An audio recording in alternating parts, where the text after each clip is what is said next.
नमस्कार, आप देख रहे हैं प्रॉपर्टी प्लस। मैं हूं दीपक यादव। त्योहारी सीजन का खुमार मार्केट के सिर चढ़कर बोल रहा है। एक तरफ ऑफर्स की बहार है तो दूसरी तरफ ग्राहक भी इसे भुनाने में लगे हैं।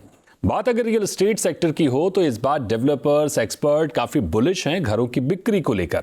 आंकड़ों पर नजर डालें तो वित्त वर्ष 2022 की तीसरी तिमाही यानी अक्टूबर से दिसंबर के दौरान देश के टॉप 7 शहरों में करीब 88,230 घर बिके थे। घरों की जबरदस्त मांग और इंडस्ट्री एक्सपर्ट का पॉजिटिव रुख देखकर अनुमान लगाया जा रहा है कि इस बार फेस्टिव सीजन में पिछली बार के मुकाबले घरों की बिक्री में करीब 20% का इजाफा देखने को मिल सकता है। तो ऐसे में इस बार त्योहारी सीजन में डेवलपर्स किस तरह के ऑफर्स लेकर आए हैं, एक्सपर्ट्स के नजरिए से बेस्ट प्रॉपर्टी क्या हो सकती है, घर खरीदने के लिए आप कैसे सस्ता लोन चुन सकते हैं और कैसे सावधानियां बरतते हुए अपने प्रॉपर्टी निवेश को और बेहतर बना सकते हैं, इन्हीं सब मुद्दों पर करेंगे बात। हमारे साथ कुछ रियल एस्टेट के दिग्गज जुड़े हैं, उनसे आपका परिचय कराते हैं। हमारे साथ हैं Ravi Agarwal, MD Signature Global. हमारे साथ स्वप्निल अनिल हैं, ईडी कॉलियर्स इंडिया, और सुनील देवाली हैं, को सीईओ एंड्रोमेडा सेल्स। तो बहुत स्वागत करेंगे रवि जी, स्वप्निल और सुनील, आपका हमारे साथ जुड़ने के लिए। रवि सर, सबसे पहले आपके पास आते हैं। पहला सवाल आपसे, मौजूदा फेस्टिव सीजन में आपको कैसा रिस्पांस मिल रहा है ग्राहकों से, और सिग्नेचर ग्लोबल किस तरह के ऑफर्स लेकर आया? देखिए, जैसा आपने बताया कि जो फेस्टिव सीजन है, these are the auspicious days, और आज भी जीवन में किसी पर्सन के लिए भी, किसी भी फैमिली के लिए घर लेना, उसके लिए एक बहुत बड़ा लाइफ टाइम का एक डिसीजन होता है, और वो ऑस्पिशियस डेज में लिया जाए तो और भी बेहतर रहता है। तो हम लोगों ने भी आज, क्योंकि एक कॉन्सेप्ट बना रहता है कि लोगों को एक वैल्यू हाउसिंग प्रोवाइड की जाए, और वो उसके अंदर भी कुछ ना कुछ उसको एक घर जो है उसको रीजनेबल रेट में दिया जाए। दूसरा, उसके अंदर कुछ ना कुछ ऐसे ऑफर दे दिए जाएं जिसमें वो ऑस्पिशियस डेज में अपना डिसीजन मेकिंग करे, ताकि उसकी लाइफ में और सोने पे सुहागा वाला पोजीशन हो जाए, चार चांद लग जाए। तो उसके अंदर हम लोग क्या कर रहे हैं, जितने भी हमने आज इंडिपेंडेंट फ्लोर्स, जितने भी signature global city and signature global park के नाम से हमने जो 2 सेगमेंट लॉन्च किए हुए हैं, उनके अंदर हम लोग एक जो 4 लाख रुपए वर्थ की जो कार पार्किंग है वो फ्री दे रहे हैं। प्लस हम लोग जो भी कस्टमर्स आज एडिशन ले रहे हैं उसमें साथ में एक सरप्राइज गिफ्ट दे रहे हैं उसको, क्योंकि as a blessings of these auspicious days, and plus कभी भी कोई कस्टमर आके साइट विजिट करते हैं उनके लिए भी हम एक गिफ्ट प्रोवाइड करा रहे हैं। स्वप्निल जी, आपके पास आएंगे। रवि जी ने अपने ऑफर्स तो बता दिए, लेकिन एक्सपर्ट के तौर पर आप अन्य डेवलपर्स में इस बार किस तरह के ऑफर्स देख रहे हैं, किस तरह का माहौल देख रहे हैं? जी, मैं बिल्कुल एग्री करूंगा रवि जी के साथ। इंडिया में ये जो सीजन रहती है, नवरात्रि से लेके जो फेस्टिवल्स क्लाइंट से आते हैं, उसके ड्यूरेशन में बहुत सारा परचेजिंग होता है रियल एस्टेट। अगर मैं 2022 की बात करूं तो Q3 से Q4 का जो डिफरेंस ऑफ सेल्स है वो करीबन 10 से 15% है इंडिया की सब बड़ी सिटीज में। सो मुंबई, दिल्ली में it is about 17 to 18%, but दूसरे सिटीज जो है, पुणे है, बैंगलोर वगैरह में 10 से 12% है। तो ये तो बात तय है कि ये ड्यूरेशन में सेल्स बढ़ जाता है। ऑन द अदर हैंड कि जो एक दूसरा पहलू है कि नवरात्रि के इमीडिएट पहले पितृ पक्ष रहता है, तो उस ड्यूरेशन में इंडिया में लोग रियल एस्टेट परचेज वगैरह नहीं करते हैं। तो जैसे ही नवरात्रि स्टार्ट होती है, वो जो 15 दिन, लास्ट 15-20 दिन का जो परचेज नहीं हुआ है उसका जो एक छोटा सा इम्पैक्ट रहता है वो नवरात्रि में रहता है, और बहुत सारे ऑस्पिशियस डेज रहते हैं ड्यूरिंग दिवाली, तो उस टाइम इम्पैक्ट रहता है परचेजिंग पे। अभी मैं बात करूंगा कि कौन सी ऑफर्स वगैरह प्रोवाइड की जाती है डेवलपर्स के द्वारा। बहुत सारी मुंबई में, जैसे मैं मुंबई से हूं तो मैं मुंबई में काफी दिनों से देख रहा हूं, और दिल्ली में भी ये काफी होता है। डेवलपर्स बायबैक ऑप्शन से लेके, डिस्काउंट से लेके, रेंट्स फॉर सर्टेन पीरियड से लेके इतनी सारी ऑफर्स देते हैं। अब यहाँ पे मुंबई में हमने ऑब्जर्व किया है कि सबमेंशन स्कीम जो पहले 3 या 4 साल की होती थी वो अभी और लंबी हो गई है। कई सारी जगहों पे रजिस्ट्रेशन फ्री हो गया है, प्रॉपर्टी टैक्स फ्री हो गया है। एक छोटा सा इंस्टॉलमेंट देने के बाद आप पोजीशन पे बाकी का पेमेंट दो, तो बहुत सारी ऑफर्स देते हैं। और यहाँ पे ये भी मैं ऐड करूंगा कि वो जो स्टैंडर्ड प्रैक्टिस थी कि गोल्ड देना, गाड़ी देना, यू नो, मॉड्यूलर किचन और फ्रीबीज देना, वो प्रैक्टिसेस भी अभी चालू ही है। सो एज ऑफ नाउ अभी ये शुरुआत है। लास्ट 5-6 दिनों से डेवलपर्स, हाँ, हमारे नसीब इतने अच्छे हैं कि लास्ट काफी दिनों से मार्केट काफी प्रोग्रेसिव है, सेल्स हो रहा है, स्पेशली लार्ज सेगमेंट में। काफी सालों से ये नहीं देखा गया था कि लार्ज सेगमेंट में, प्रीमियम सेगमेंट में सेल्स अच्छा हो रहा है। तो बिल्कुल। सब कुछ इकट्ठा है, गवर्नमेंट भी सपोर्टिव है, रिजर्व बैंक ने रेपो रेट भी स्टेबल रखा हुआ है। तो बहुत अच्छा मौका है और ऑस्पिशियस टाइम है। तो आगे के 3 महीने और भी अच्छा सेल्स होगा। बिल्कुल, त्योहारी सीजन है, रेपो रेट स्थिर है, शायद यही कुछ कारण है जिसके चलते घरों की बिक्री में तेजी दिख रही है। आपको इस पूरी तिमाही में तेजी की उम्मीद नजर आ रही है। आगे आपसे आंकड़ों पर भी बात करेंगे। सुनील जी, आपके पास आएंगे। डेवलपर्स के ऑफर्स तो हैं, लेकिन लोन भी सस्ता, आसान और जल्दी मिल जाए तो सोने पर सुहागा हो जाता है। तो लोन मार्केट में किस तरह का माहौल देख रहे हैं? दीपक जी, आप देखिए कि प्रॉपर्टी खरीदने में 3 पहलू होते हैं। एक तो कस्टमर होता है, एक डेवलपर होता है और एक बैंक होती है जो उसको फंड करेगी। ये तीनों के लिए ये सीजन जो आप बोलोगे, ये इनके हाई टारगेट सीजन होते हैं। ये तीनों अपने बेस्ट सेल्स के लिए देखते हैं। Banks wants to disburse the maximum money and developer wants to sell the customer को सबसे अच्छी डील मिले, उसका प्रयत्न होता है। बैंक के हिसाब से आप देखें तो बैंक के स्पेसिफिक जो टारगेट्स रहते हैं, जो अक्टूबर से दिसंबर तक होते हैं, वो एक अलग ही पहलू में चले जाते हैं। Because Q1, Q2 generally banking industry में थोड़ा स्लो होता है, 3rd and 4th quarter pickup करता है।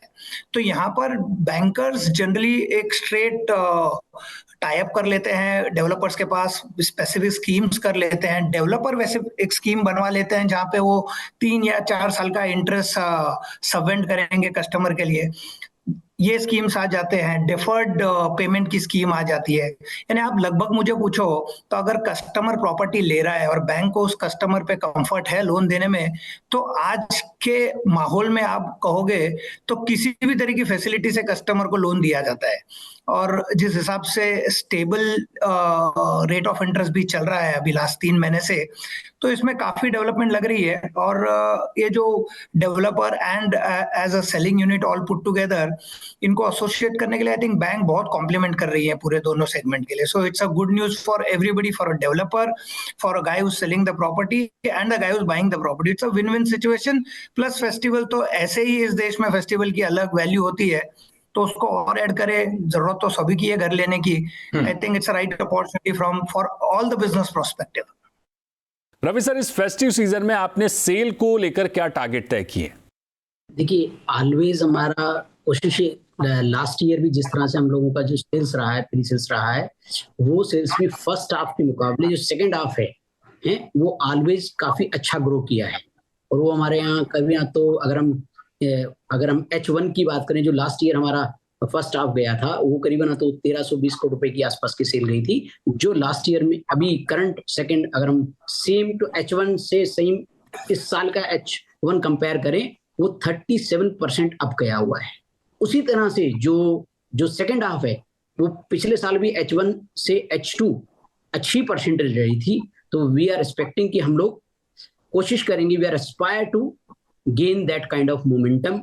Market is good, buyer is there and we are providing homes at the value homes actually। क्योंकि घर में सिर्फ ऑफर नहीं है, घर सबसे पहले उसका एक बेसिक लाइफ का मोटो है, उसका लाइफ का बेसिक है। घर को एक ना सिर्फ ऑफर के नजरिए से मेरा इसमें एडिशन रहेगा, ऑफर बिल्कुल होना चाहिए, बिल्कुल देना चाहिए और ऑस्पिशियस डेज देना चाहिए, लेकिन उसके साथ साथ वो वैल्यू होम्स होने चाहिए, रीजनेबल प्राइसिंग पे होने चाहिए। खाली एक पेमेंट प्लान पे उसको नहीं डिसाइड किया जाना चाहिए। उसके अंदर, घर के अंदर उसकी, क्योंकि जो उसकी वेल्थ का एक बहुत बड़ा हिस्सा उसके घर से आता है। आज भी हमारे यहाँ इंडिया में कल्चर है कि भी घर अगर आपका बन गया जीवन में, तो आपके जीवन के अंदर एक बेस आ गया पूरा। तो जब भी कोई ऑफर लें, वही चीज को ध्यान रख के लें ऑफर जो भी हैं। और साथ साथ ये राइट टाइम है, इस समय मार्केट इज गुड और हम लोगों को लगता है कि हम लोग उस पेस मोमेंटम को और अच्छे से गेन कर पाएंगे। और अब कंपनी लिस्ट हो गई तो शायद उसका भी एक बेनिफिट आई एम एक्सपेक्टिंग कि वह शायद तो एक क्रेडिबिलिटी में एक नया फेदर ऐड हो गया है, उससे हमें शायद फायदा होने वाला है। स्वप्निल जी, जाहिर तौर पर मार्केट में ऑफर्स डिस्काउंट्स की भरमार है, लेकिन इस बीच जालसाज भी एक्टिव हो जाते हैं, तो ग्राहकों को फंसाने का जो काम करते हैं जालसाज, ऐसे में उनसे किस तरह से बचें, क्या सावधानियां रखें, वो भी बताइए। पहले तो मैं ये कहना चाहूंगा कि हर एक बायर को ये मंत्र याद रखना चाहिए कि नजदीकी फायदे से ज्यादा दूर का नुकसान समझ लेना चाहिए। सो कई बार ऐसा होता है कि गोल्ड कॉइन दे के, छोटी गाड़ी दे के प्रॉपर्टीज लोग खरीद लेते हैं, बट बहुत सारी बार फंस जाते हैं कि प्रॉपर्टीज के पेपर्स वगैरह क्लियर नहीं होते हैं या प्रॉपर अप्रूवल्स इन प्लेस नहीं होते। तो बायर को जो प्रोसेस प्रॉपर्टी परचेस करने के लिए गुजरनी चाहिए, स्टार्टिंग फ्रॉम उसकी लीगैलिटीज समझनी कि लैंड की ओनरशिप से लेके क्या अप्रूवल्स है, क्या कितनी एफएसआई अलाउड थी, कितना डेवलपर ने कंस्ट्रक्ट किया है, से लेके उसकी यूजेबिलिटी कि जिस हिसाब से रेरा में रजिस्ट्रेशन हुआ है उस हिसाब से डेवलपमेंट हो रहा है, उतना एरिया उसको मिल रहा है, एमिनिटीज, जो तीसरा पॉइंट है कि जो प्रॉपर्टी की प्राइस है उसमें कोई हिडन चार्जेस है नहीं है, आपका पेमेंट, आपकी लोन की प्रोसेस, सब कुछ क्रिस्टल क्लियर रख के, और उसके भी अलावा उसको जो हिंदुस्तान में सब लोग मिडिल क्लास लोग ज्यादा रियल एस्टेट में अभी परचेजिंग कर रहे हैं और most of them are buying for the first time. So वो जो घर ले रहे हैं तो उनको अपनी proximity from the work, proximity from children school, उनका खुद का लाइफस्टाइल के अलाइंड एरिया ढूंढे। तो ये सब ध्यान में रख के जो एक स्टैंडर्ड प्रोसीजर मेंटेन होती है प्रॉपर्टी परचेज की, वो फॉलो करें। और हाँ, ये जो ऑफर्स वगैरह है उसका भी फायदा उठाना ही चाहिए, बट उसको प्रायोरिटी पे ना रखें। पहले समझे कि कितना उनको जो इन्वेस्टमेंट करना है उसके सामने उनको फ्यूचर में कैसे टेंजिबल इंटेंजिबल रिटर्न्स आने वाले हैं, उसके हिसाब से इन्वेस्टमेंट करें। बिल्कुल सही कहा आपने, पास के फायदे से अधिक दूर के नुकसान पर नजर बनाने की जरूरत है। ऑफर से जरूरी प्रॉपर्टी का पुख्ता होना है। सुनील जी, अक्सर हम देखते हैं कि होम लोन में भी कुछ कंपनियां गड़बड़ियां कर देती हैं। हिडन शर्तें इतनी होती हैं कि लोन धारक को बाद में मुश्किलें झेलनी पड़ती हैं। ऐसे में पारदर्शी तरीके से सस्ता और जल्दी लोन पाने का क्या तरीका है? दीपक जी, देखिए, लोन आज काफी इजीली अवेलेबल हो गया। आप अगर मुझे कहोगे तो सिक्योर्ड लोन होता है, होम लोन जिसमें सिक्योरिटी होती है, तो काफी बहुत सारे क्राइटेरियाज उसमें आसान होते हैं लोन पाने के लिए। बट सबसे पहली और सबसे बड़ी चीज है कि जिसे लोन लेना है, कस्टमर ये जाने कि उसे कितना लोन लेना है। अगर मेरी कैपेसिटी 1 करोड़ की है और कोई मुझे 1.5 करोड़ ऑफर कर रहा है तो मैं 1.5 करोड़ ले लूं और बड़ा घर ले लूं और फिर उसमें फंस जाऊं, वो दिक्कत होती है। पहला पॉइंट हुआ है। दूसरा, आप अगर फ्रॉड लोन्स की बात करो या गलत लोगों की बात करो, तो आपको अगर लोन लेना है तो एजेंट्स के थ्रू नहीं लेना है।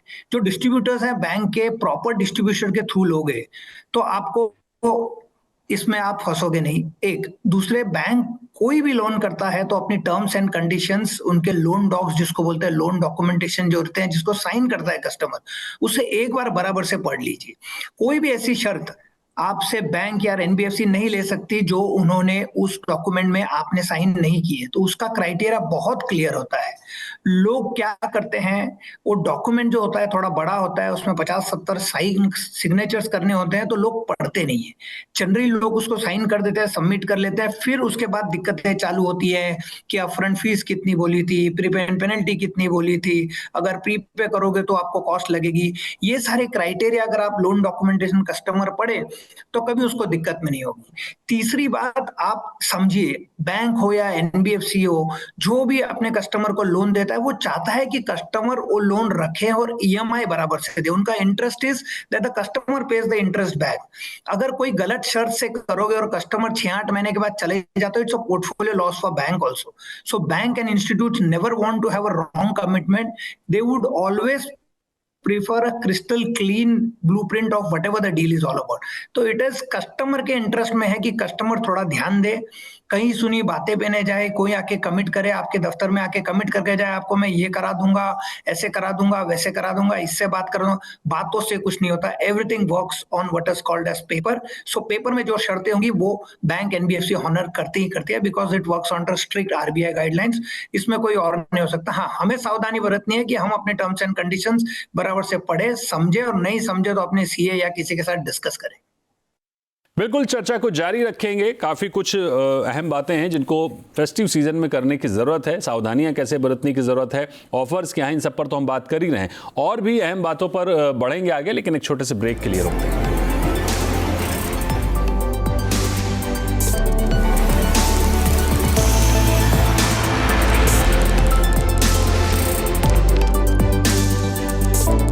Welcome back. आप देख रहे हैं प्रॉपर्टी प्लस और आज प्रॉपर्टी प्लस में हम बात कर रहे हैं फेस्टिव सीजन में लगातार बढ़ती सेल की, ऑफर्स की और सावधानियों की, क्योंकि फेस्टिव सीजन में सावधानियां बहुत ज़रूरी हैं, नहीं तो कभी कभी ऐसी डील मिल जाती है जो बाद में नुकसान पहुंचाती है। तो हमारे साथ मेहमान जुड़े हुए हैं, चर्चा को आगे बढ़ाते हैं। स्वप्निल जी, इस त्योहारी सीजन घरों की बिक्री के नजरिए से आपका क्या अनुमान है? क्या नंबर आते हुए दिख रहे हैं टॉप शहरों में? इसके साथ ही अगर निवेश के नजरिए से रियल एस्टेट को देखें तो क्या बेस्ट प्रोडक्ट हो सकता है? क्योंकि अब हम देखते हैं कि फ्रैक्शनल ओनरशिप है, रीट्स है और भी तमाम तरह के ऑप्शंस मिलने लगे हैं।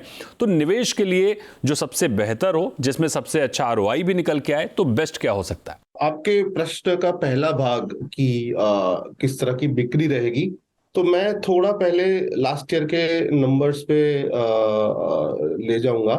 सो लास्ट ईयर Q4 में करीबन तीनों मेन सिटी मुंबई, बैंगलोर, दिल्ली करीबन 8 से 10 हजार यूनिट्स बिके हैं इन Q4।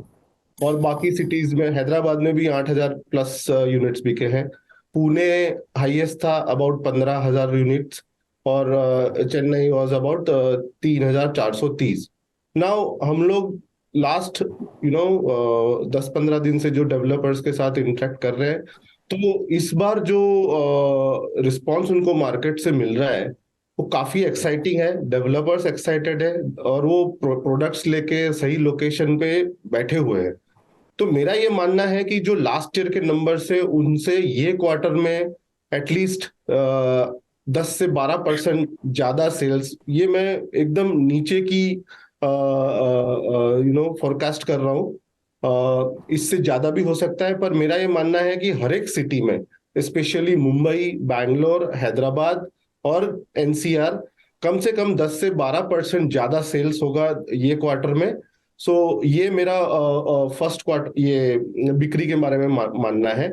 Second, in terms of investments, बहुत सारी प्रोडक्ट्स है। आपने सही कहा कि आरईआईटीज है, फ्रैक्शनल ओनरशिप है, बहुत सारी रेसिडेंशियल में भी कोई भी शहर के अंदर आपको 25 लाख से लेके 100 करोड़ तक की प्रोडक्ट्स मिलती है। मुंबई की बात करें तो विरार में आपको 25-30 लाख के अपार्टमेंट्स मिलेंगे, लोअर परेल में आपको 80 करोड़ 100 करोड़ मलबार हिल में फ्लैट्स मिल जाएंगे। बट हम लोगों ने कॉलियर्स ने रिसेंटली एक रिसर्च रिपोर्ट की जिसमें हमने इंडिया के टॉप 5 इन्वेस्टमेंट कॉरिडोर्स आइडेंटिफाई किए।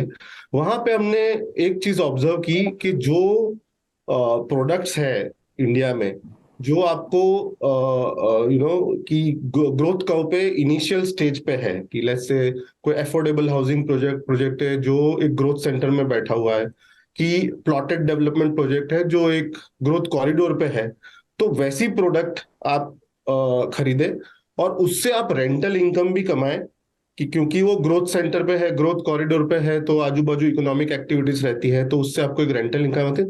तो एप्रिसिएशन और रेंटल इनकम मिलके आपको एक अच्छा रिटर्न मिल जाता है। तो ऐसी प्रोडक्ट्स पे ज्यादा ध्यान देना चाहिए। अपार्ट फ्रॉम दैट, जो इंस्टीट्यूशनल इन्वेस्टर्स ऑफर कर रहे हैं, जिनके पास जो सैलरीड एम्प्लॉयज है, उनको ये आरईआईटीज जैसी प्रोडक्ट भी एक्सप्लोर करनी चाहिए, क्योंकि वहां से भी एक अच्छा स्टेडी इनकम आता है, क्योंकि बहुत ही ब्रांडेड प्लेयर्स ओन करते हैं इनको और बहुत लार्ज पोर्टफोलियो है, तो जिसमें रिस्क डिस्ट्रीब्यूट हो जाता है। बट ओवरऑल मैं सजेस्ट करूंगा कि जो प्रोडक्ट्स आपको एप्रिसिएशन और रेंटल दोनों का फायदा दे और जो आपको फिक्स्ड रिटर्न दे, वैसी प्रोडक्ट्स में इन्वेस्ट करना चाहिए। बिल्कुल सही, अप्रिसिएशन भी होता रहे और रेंटल इनकम भी आए, साथ ही फिक्स्ड इनकम बनी रहे, ऐसा प्रॉपर्टी निवेश सबसे शानदार होता है। सुनील जी, आपसे मेरा सवाल ये होगा कि लोन इंडस्ट्री इस बार कितनी ग्रोथ करती हुई दिख रही है और क्या नंबर का अनुमान है? बिल्कुल, लोन इंडस्ट्री लास्ट 2 क्वार्टर आप देखें तो has been growing very fast and in fact a lot is expected in आने वाले 6 महीनों में। आप फेस्टिवल सीजन में बोलो तो वैसे भी बूम हो जाती है ओवरऑल लोन इंडस्ट्री में, वेदर वो होम लोन हो, सिक्योर्ड हो, अनसिक्योर्ड हो, बिजनेस इन्वेस्टमेंट वाले हो, तो सारों में इसमें एक सर्ज आ जाता है। बट स्पेसिफिकली होम लोन में बिकॉज सेल्स को, अब देखो ये प्रोपोर्शनेट है, अगर होम लोन की लोन की बिक्री, प्रॉपर्टी बिकेगी तो लोन बिकेगा, रीसेल प्रॉपर्टी होगी तो लोन बिकेगा। लोन हर सूरत में बिकता है, बिल्डर अच्छी स्कीम दे, बिल्डर फ्लेक्सिबल स्कीम दे तो बैंक फ्लेक्सिबल स्कीम बना लेती है उनके लिए। बिल्डर किसी भी जिस एंगल में बिल्डर कस्टमर को फंड कराना चाहता है उस तरह की फंडिंग हो सकती है। और जिस तरह के नंबर्स स्वप्निल जी बता रहे हैं और रवि जी बता रहे हैं, फोकस रहेगा, मुझे नहीं लगता कि जो नंबर्स बैंक एज्यूम कर रही है, every bank is approximately is looking at 1.5 times of business जो उन्होंने पिछले साल किया है। और वैसा अब तक का जो फर्स्ट 2 हाफ रहा है वो काफी अच्छा रहा है और इसमें लग रहा है कि बैंक डेफिनेटली बहुत बेहतर बिजनेस करेगी और रेट भी काफी लुक्रेटिव है। स्कीम्स आ गई हैं, पहले 15 साल 20 साल की स्कीम होती थी, अब 30 साल की स्कीम आ गई है। सेल्फ एम्प्लॉयड के लिए लॉन्ग टर्म स्कीम्स आ गई है। सर, अगर कुछ स्टैट्स पर बात कर पाएं, कुछ नंबर आप दे पाएं कि क्या कुछ अनुमान है इस फेस्टिव सीजन में? एक्सपेक्टेशन देखिए जी, नंबर जो होते हैं वो सबके मिलाकर एक साथ नहीं आते। पर आप मुझे मुंबई का ही पूछो तो Mumbai should in this 3 quarter should look at 50,000 crores of disbursal in home loan minimum, which I am saying. बिल्कुल, यानी ओवरऑल इस फेस्टिव सीजन को लेकर देश का रियल्टी मार्केट काफी बुलिश है। जैसा कि बीते महीनों में हमने देखा कि घरों की बिक्री रिकॉर्ड हाई पर है। टॉप 7 शहरों में शानदार सेल दिख रही है। ट्रांसपेरेंट डेवलपर्स, ग्रीन प्रोजेक्ट में घर खरीदारों में कोई कमी नहीं है। जाहिर तौर पर ऐसे में फेस्टिव ऑफर शामिल होते हैं तो आंकड़ा और भी बेहतर हो जाता है। लेकिन एक बात आपको जो सबसे ज्यादा ध्यान रखनी है कि तेज मार्केट में जालसाज भी एक्टिव रहते हैं, तो खूब जांच पड़ताल करने के बाद ही किसी प्रोजेक्ट में निवेश करें। ऑफर्स सेकेंडरी हैं, कहीं भ्रामक ऑफर्स के बदले में आप अपना नुकसान न कर बैठें, इसका बहुत ध्यान रखना है। तो बहुत शुक्रिया करेंगे आपका रवि जी, सुनील जी और स्वप्निल जी हमारे साथ जुड़ने के लिए। वक्त है एक ब्रेक का। ब्रेक के बाद आप बने रहिए जी बिजनेस के साथ।